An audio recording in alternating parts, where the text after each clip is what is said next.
Pour ce qui est de la sécurité, le territoire de Lubero, personne n'ignore qu'il est dominé beaucoup plus par les groupes armés. On peut parler de plus de 80% est sous contrôle des groupes armés, avec une grande partie qui est aussi sous contrôle du M23, surtout la partie sud du territoire. Et parfois, ces groupes se battent entre eux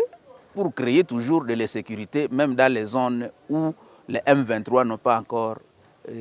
ne sont pas encore là-bas. Et aussi, quelquefois, ces groupes,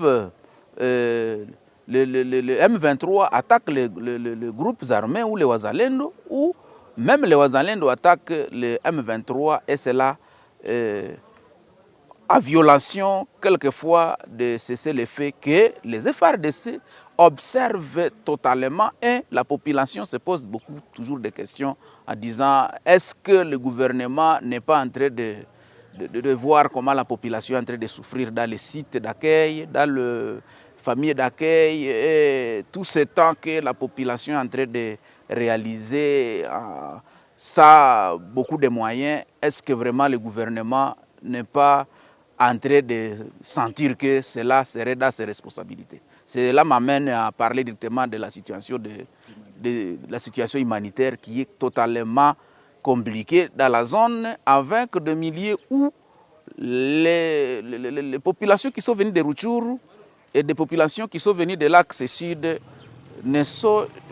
sont jamais retrouvées assistées ni par le gouvernement, ni par le monde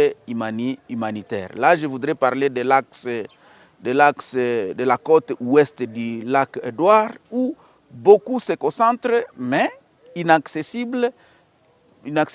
puisqu'il y a moins d'infrastructures. Et les quelques ONG qui ont commencé à intervenir, ils se sont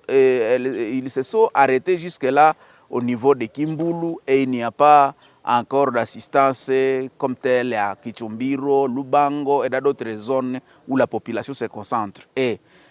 les médicaments, les vivres, d'autres biens de première nécessité posent problème, et cela pousse les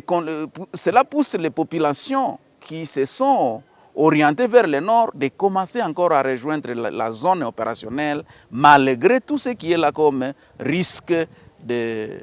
violence.